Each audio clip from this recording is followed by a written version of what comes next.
स्वाध्याय करके हमारे मूल ध्येय पर डटे हैं कि नहीं, ये देखना पड़ता है। और आज यहाँ आने के बाद अब इतनी बड़ी मात्रा में हम लोग यहाँ उपस्थित हैं, तो कम से कम जो भक्तगण यज्ञ के लिए आते हैं उन तक हमको पहुंचना बहुत जरूरी होगा। मुझे ये बहुत बार लगता है कि धर्म प्रचार की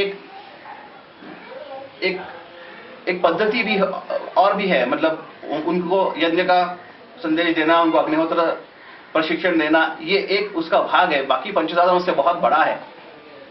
अगर जहां पे ऐसी परिस्थितियां हैं जहां पे लोगों को एक समय का खाना पूरी तरह नहीं मिल रहा हो, उनको आप जाके कौन सा धर्म सिखा रहे हो?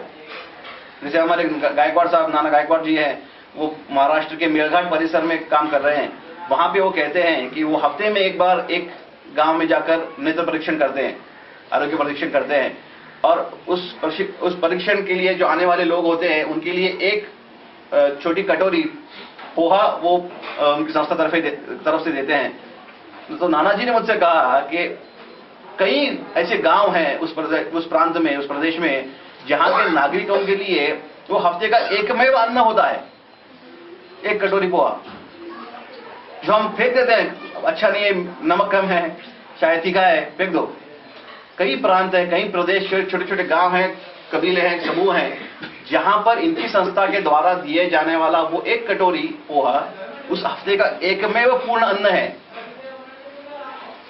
और यहाँ हमारे घर से केवल 300-350 किलोमीटर की दूरी पर स्थित जगह है, जहां पर लोगों ने 2000 रुपए मेरे पास नहीं है ये सोचकर अपने पूरे कुटुंब को जहर पिलाकर खुद आत्महत्या कर ली। ऐसे प्रांत हमसे दूर नहीं है। तो आप सोचिए, विश्व भर में हाहाकार है, और इस हाहाकार में से हम निकाले जा चुके हैं, हमको बचाया गया है। आशीर्वाद देगा, आशीर्वचन है कि आपका तो बीमा उतारा हुआ है, तो फिर आपको तो ऑलरेडी एक सेट है। तो फिर हमारा कर्तव्य क्या बनता है? और अपने नैया पार हो गई, समझिए, तो फिर अब बाकी लोगों की तरफ देखने का कर्तव्य हमारा बनता है। और इसलिए अपनी संस्था के द्वारा बार बार प्रयत्न कर दुर्गम दूर प्रांतों में जाकर इस प्रकार के कर्म करना, इस प्रकार के यज्ञ यागादि करना, साथ ही में काफी सामाजिक उपक्रम करने की भी योजना अभी अपनी संस्था ने बनाया है, जहां पर अनाथ आश्रमों से लेकर इस प्रकार, जैसे नाना जी का प्रांत है, उन प्रांतों में काफी विकास कामों में भी हमारी संस्था भाग ले। ऐसा हमारा विचार है कि हम एक परिपूर्ण समाज के निर्माण के लिए काम कर रहे हैं। एक विश्व भर में एक शांति समृद्ध होने वाला एक समाज हो, वो कैसा हो? सक्षम हो, सुदृढ़ हो, आरोग्यपूर्ण हो, विकसनशील हो। और उस समाज का निर्माण करना होगा, वो अपने आप नहीं होगा। उसके लिए एक व्यक्ति, एक कुटुंब से लेकर एक गट तक, एक समूह से तक पहले शुरुआत करनी पड़ेगी। और जैसे शायद हम में है, हमारा जो एक परिवार है, जो एक शिवपुरी का एक संबंधित परिवार है, वो एक संघ है, एक संगठनात्मक एक एंटिटी है, जिसमें शायद सत्य धर्म के आधार पर जीवन शैली जीना और जीवन को सुखमय बनाने की संधि हमको मिली है। तो जैसा हमारा एक ये छोटा परिवार बना है, वैसा पूरा विश्व बने, ये प्रयास करना होगा। और उसके लिए कई स्तरों पर काम करना जरूरी होगा। और ये संगठनात्मक कर्म ही कर सकते हैं, ये अकेला कोई नहीं कर पाएगा। कोई भी यहाँ बैठा हुआ बंदा चाहे तो भी अकेला नहीं कर पाएगा। क्योंकि जैसे अपने अक्कलकोट में काफी आज भक्तगण आते हैं, तो स्वामी समर्थ जी की लीलाओं को जानते हैं, पढ़ते हैं, किताबों में, प्रवचनों में सुनते हैं। तो जैसे उन्होंने, जैसे स्वामी जी ने किसी कुएं में स्पर्श कर दिया, 100 साल तक वो कुआं एकदम पानी नहीं आता था कुएं में, उन्होंने स्पर्श कर दिया, उस कुएं में पानी आ गया। कोई एक व्यक्ति बीमार है, उसको उन्होंने स्पर्श करके उसकी बीमारी दूर करा दी। कोई एक व्यक्ति है जिसको शिक्षा की आस है, तो उन्होंने उसको आशीर्वाद दे दिया, उसका वो शिक्षा में प्रगति कर गया। तो ये लीलाएं उन्होंने अपने व्यक्तिगत स्थित आध्यात्मिक शक्ति से की होंगी। मैं ये कहता हूं कि अगर वो हमारी गुरु परंपरा का हिस्सा है, तो क्या ये क्रियाएं हम मानवीय स्तर पर नहीं कर सकते? आज वाटर हार्वेस्टिंग का टेक्निक यूज करके हम कुएं में पानी नहीं ला सकते? आज आरोग्य शिविरों का आयोजन करके लोगों का स्वास्थ्य वर्धन नहीं कर सकते। आज किसी विद्यार्थी को हम स्पॉन्सर करके कि उसको शिक्षा की सुविधा नहीं उपलब्ध करा सकते। इसके लिए हर बार अवतरण होने की राह क्यों देखना है? हमने हमारे सामने देखा है, हमने सुना है, हमने पढ़ा है, हमने सब अनुभव किया है कि ईश्वर ने एक बार पुनश्च एक बार धरती पर अवतरण करके अपनी शक्ति का प्रदर्शन किया और एक ऐसे मार्ग का कथन किया जिसका हम अवलंब करके खुद का और समाज का विकास कर सकते हैं। तब उसके लिए हर एक बार कोई सुपर हीरो आएगा और सब ठीक करेगा, इसकी राह क्यों देखना है? क्या हम में कोई शक्ति नहीं? क्या हम में कोई काबिलियत नहीं? हम इतने हतबल, इतने चेतनाहीन थोड़ी हैं। हमें भी क्षमता है, हमें शक्ति है, श्री जी का आशीर्वाद हमारे साथ है। तो पूरे विश्व भर में जो एक नई वैचारिक क्रांति आएगी, जो लानी है, उसके लिए हमें कटिबद्ध होना है और सामाजिक, पर्यावरण, आरोग्य, शिक्षा, संस्कृति, इन सारे क्षेत्रों में हमारे कार्यकर्ताओं को, हमारे इस संस्था को कार्य करना है। और यज्ञ यागादि करना पंचसाधन का एक भाग है। दान, तप, कर्म, स्वाध्याय भी शेष हैं, वो करना भी शेष है। इन पांचों अंगों से समाज में परिवर्तन होगा और उन पांचों अंगों का अवलंब हम खुद के जीवन में तो करेंगे ही। वो करेंगे तो भी करना ही करना है, उसमें कोई ऑप्शन तो है नहीं। साथ ही में समाज में भी परिवर्तन आए, इसके लिए हम लोग प्रयत्नशील रहेंगे। तो यहाँ पे काफी लोगों ने मुझसे पूछा कि भारत की जगह खत्म होगी क्या? परदेश में जाके यज्ञ कर रहे हो क्या? अभी तक आपने दिल्ली में नहीं किया, आपने बेंगलोर में नहीं किया, आपने चेन्नई में नहीं किया, तो अचानक विदेश में क्यों जाके कर रहे हो?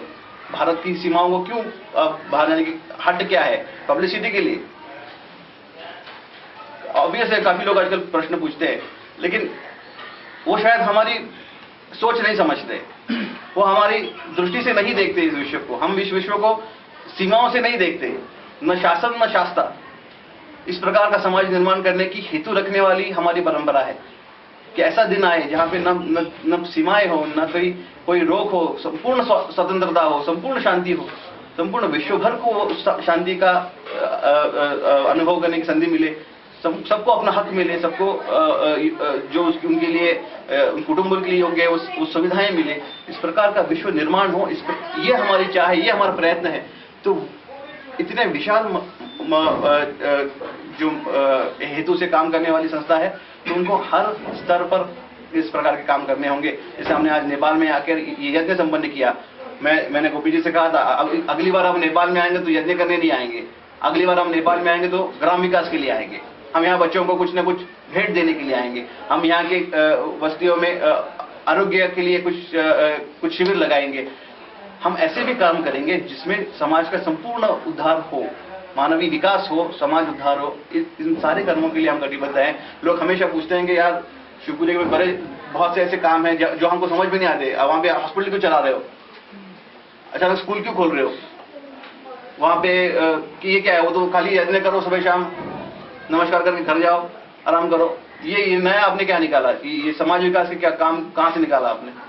कृषि प्रशिक्षण का क्या भी काम है? अपना यज्ञ करने का काम है, कृषि प्रशिक्षण वाले कृषि करेंगे। हम लोग क्यों कर रहे हैं? लेकिन इतना सरल नहीं है। अगर हम अपने आप को एक गिफ्टेड, एक आशीर्वाद युक्त समूह, संघ कहते हैं, तो हम पर जिम्मेदारी है कि समाज के परिवर्तन में हम लोग अग्रसर रहे। और यहाँ भी अगर हम आए हैं तो मैं आपसे आग्रह करूंगा कि अपने इन 3-4 दिन जो बचे हैं, जिसमें आपको संधि अगर हो, इस गांव के लोगों से मिले, उनसे वार्तालाप कीजिए, उनकी समस्याओं को समझने की कोशिश कीजिए, ताकि अगर हम कुछ कर सके इनके लिए, अगर कुछ इनके लिए हम लोग दे सके तो जरूर उसका प्रयत्न करेंगे। घर जाकर हो, अगर यहाँ हो सके तो अभी हो, लेकिन अगर ना हो तो घर जाकर हो। इनके लिए जरूर कुछ विकास के काम करने के लिए प्रयत्न करेंगे। जैसा हमने ये भी कहा था कि अगर यहाँ पे किसी को जरूरत है, सीखना है, तो हम लोग कुछ स्वयं रोजगार के संधियां यहाँ उपलब्ध करा देंगे। अनेक ऐसे काम होते हैं जिसके द्वारा मानवीय विकास किया जा सकता है। और यज्ञ सिखाना, ये यज्ञ करना आपने देखा या शक्य है। एक टाइम था जब अपने परिवार के लोगों को शायद वो जानते होंगे, तब वो बहुत मुश्किल था। एक सोमयाग करना मतलब उसके लिए 5-5, 6-6 साल की तैयारी लगती थी। आज 1.5 महीने में यज्ञ संपन्न हुआ है। मैं सच कह रहा हूं, 1.5 महीना लगा इसकी पूरी तैयारी करने के लिए, और 3 ही केवल अपने कार्यकर्ता थे जो दिन रात काम करके उन्होंने ये पूरा किया है। हम लोग तो यज्ञ के 1 दिन पहले आए हैं। चंदू जी, उपाध्याय जी और गोपी जी 1.5 महीने से इस प्रयास में है कि यह कार्यक्रम हो, और उनकी केवल 3 लोगों के परिश्रम के द्वारा यह शक्य हुआ है। अगर अब एक टीम है वो यज्ञ कर सकती है, तो बाकी की टीम ने क्या करना है? हम यहाँ पर्यटक के लिए नहीं आए हैं। हाँ, ये जरूर है कि हम आध्यात्मिक प्रेरणा से मोटिवेटेड है। हमको अध्यात्म के लिए आए, हमको यज्ञ देखना है, हमको आशीर्वाद लेना है, हमको ऊर्जा लेनी है, यज्ञ नारायण के चरण स्पर्श करने हैं, यहाँ पे दैवी अनुभूति के लिए हम लोग आए हैं। साथ ही में हम धर्म प्रचार के लिए कटिबद्ध है, ये भूलना नहीं है। हम केवल अपने लिए नहीं आए हैं, हमें हमारे गुरुवर का जो आज्ञा है वो पूरी करनी है। उनकी जो इच्छा है कि विश्व भर में सुख समृद्धि स्थापित हो, उन कामों के लिए भी आगे आना है। हमें वो केवल डोर टू डोर प्रचार नहीं करना है, हम डोर टू डोर जाके लोगों को वस्त्रदान भी करना है, जहां जरूरत होगी वहां पर। जितना शक्य होगा उतना सामाजिक समाज में हमको एक ऐसी संस्था के तरह सामने आना है जो जेन्युइनली हृदय से इस विश्व के लिए कुछ करना चाहती है, एक नया विश्व बनाना चाहती है, जो किसी में भेदभाव नहीं करता, न मानव में भेद करते हैं, न प्राणी जगत में भेदभाव करते हैं, जो सबको एक समान समझते हैं, सबको एक साथ लेके चलने की चाह रखते हैं। ऐसा एक समूह बन के आगे आना है। ऐसे ही समूहों के विचार कर कर हमें अपना कार्य आगे बढ़ाना है। तो हम लोग अलग अलग शायद कुटुंबों से आए हों, घर से अलग अलग ट्रेनों में, बसों में, फ्लाइट्स में आए होंगे, लेकिन यहाँ पर हम एक साथ हैं, हम एक कुटुंब है, हम अलग अलग नहीं हैं। यहाँ पे आप कोई गायकवाड़ हो, कोई पवार हो, कोई राव हो, कोई जाजू हो, हम लोग ये नहीं देखते। हम लोग सब एक कुटुंब है। हम लोगों का एक ही सरनेम है, शिवपुरी। हमारे एक ही मुखिया है, श्री जी। हमें एक ही भाषा आती है, सत्य धर्म की। यहाँ पे कोई भेद नहीं है। यहाँ पे कोई कुटुंबों का कबीला, वो पुराने समय में होते थे, कबीले में लोग रहते थे। अब यहाँ पे वो नहीं है। हम एक साथ हैं, हम एक समूह है, हम एक कुटुंब है, और एक कुटुंब की तरह विचार करेंगे, एक कुटुंब की तरह आचार अपना रखेंगे, एक कुटुंब की तरह हमारा कार्य पूरा करने के लिए हम अग्रसर होंगे। ये मुझे आपसे कहना था कि अति प्राचीन ऐसे इन पहाड़ों में, जहाँ पे वेदों का बहुत ज्यादा हिस्सा लिखा गया होगा, जहाँ पे अध्ययन बहुत बड़ी मात्रा में हुआ होगा, सत्रयाग जिसे कहते हैं, 1 साल तक रोज सोमयाग करना, ऐसे कई सत्र यहाँ पे हुए हैं। ऐसे कहते हैं कि ऋषियों ने, महर्षि व्यास हो या महर्षि विश्वामित्र हो या फिर स्वयं भगवान भार्गव राम हो, ऐसे पावन विभूतियों ने यहाँ पर कई सत्र किए हैं, कई वर्षों तक सत्रयाग किए हैं। और इसे परम पावन स्थान पर हम हैं। हम अग्नि के उपासक तो हैं, तो वो भाग्य तो हमें ऑलरेडी है, हमारे साथ है, हम घर से लेके चले हैं उसको। अब हमारा जो एक सामाजिक, हमारी एक रिस्पॉन्सिबिलिटी है, एक जिम्मेदारी, वो भी हमें पूरी करनी है। तो आप यहाँ पे हो तब जरूर लोगों से मिलो, उनसे अपनी बात जरूर करने की कोशिश करो, उनका जो प्रॉब्लम्स है वो समझने की कोशिश करो। हम उसके लिए कुछ ना कुछ करने की जरूर चाह रखते हैं और जरूर करेंगे। हम इतनी बड़ी संख्या में आए हैं यहाँ पर, ये भी एक श्री जी का आशीर्वाद है। शायद सब नहीं आ पाए, हमारे सारे कुटुंबीय नहीं आ पाए, बहुत लोग को शायद ये ठंडी भी शायद सहन नहीं होगी। ये भी मैंने कहा था, काफी लोगों ने मुझसे पूछा था हम आए, तो मैंने कहा कष्ट ना करें, क्योंकि वहाँ पे जो एक नैसर्गिक परिस्थिति काफी कठिन होती है, सबको वो सहन होता है, ऐसा नहीं है। लेकिन फिर भी जो आए हैं, हम लोग आज बहुत भाग्यवान हैं कि हिमालय में होने वाले, शायद बहुत अरसे के बाद होने वाले पहले संपूर्णतः वैदिक श्री प्रणीत सोमयाग में आज हम सहभागी हैं। ये तो भाग्य ऑलरेडी हमें मिल चुका है, ये हमसे कोई नहीं छीन सकता, अभी कोई कोशिश भी नहीं कर सकेगा। तो हमें ऑलरेडी हमारे इसमें छप गया, अभी वो आ गया, पासपोर्ट पे आ गया, वो तो छप गया। अब हमारा कर्म शुरू होता है। तो हम जब यहाँ हैं और यहाँ से वापस जाएंगे तो पुनश्च एक बार पुनरअपि, जैसे 3 बार हमसे कहलाया जाता है, 3 बार सुबह शाम, कि हम संघ को, सत्य धर्म को शरण जाएंगे। तो उसको कभी तो एक बार कृति में आना बहुत जरूरी होगा। और यही मुझे कहना था कि आप हम सब बहुत भाग्यवान है, आप सब बहुत ज़रूर बहुत भाग्यवान हो कि श्री जी ने हमको ये संधि दी यहाँ आने की, इस परम मंगल स्थान पर, इस परम मंगल कार्यक्रम के लिए। अब हम ऊर्जावान होकर, पुनीत होकर पुनश्च एक बार धर्म कार्य में लगेंगे, यही अपेक्षा है।